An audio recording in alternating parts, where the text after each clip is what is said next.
28 weak pregnancy आणि leak म्हणून माझ्याकडे प्रेझेंट झाली. थोडंसं सर पाणी झालं गेल्यासारखं वाटतंय अंगावरून.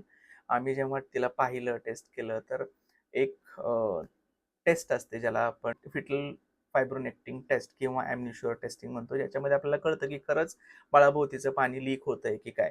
तर ती पण टेस्ट पॉझिटिव्ह आली. तर मग अशा पेशंटला आपण डायरेक्टली डिलिव्हर करायचं का?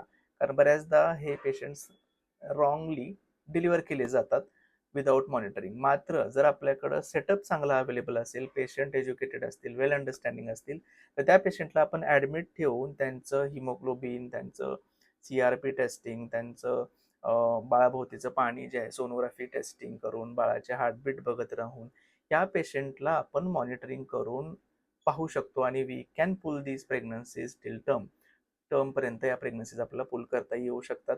फक्त बाळाभोवतीचं पाणी लीक झालंय म्हणून लगेच डिलिव्हरीचा डिसिजन नाही घेतला पाहिजे. आणि हे खूप प्रिशियस डिसिजन्स असतात. बिफोर टेकिंग दोज डिसिजन आपण खूप विचार करून तो निर्णय घेतला पाहिजे.